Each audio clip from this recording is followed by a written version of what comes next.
Since worry can increase your blood pressure, it's counterproductive to fret about the alarming headlines declaring that hypertension now affects half of all Americans, including about 80% of those over 65.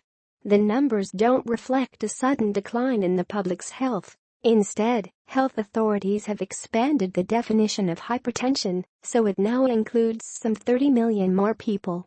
And yet, despite this dramatic shift, surprisingly little has changed in the scientific understanding of hypertension or in what your doctor is likely to recommend. The news, announced this week, was that the American Heart Association and the American College of Cardiology have just lowered the bar for high systolic blood pressure, which is the top number. It used to be 140, and now it's 130. While the New York Times announced that now tens of millions of Americans will need to lower their blood pressure, the health police are unlikely to arrest you for a reading of 131. A better phrasing might have been that tens of millions more people might benefit from lowering their blood pressure, but many of those people already knew that.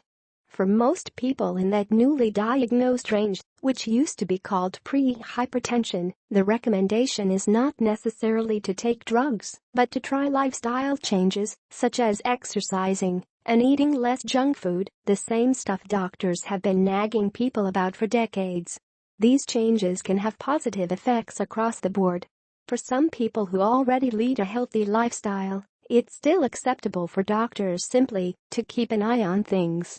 The only substantial change in scientific understanding comes from a 2015 study, said Raymond Townsend, director of the hypertension program at the University of Pennsylvania.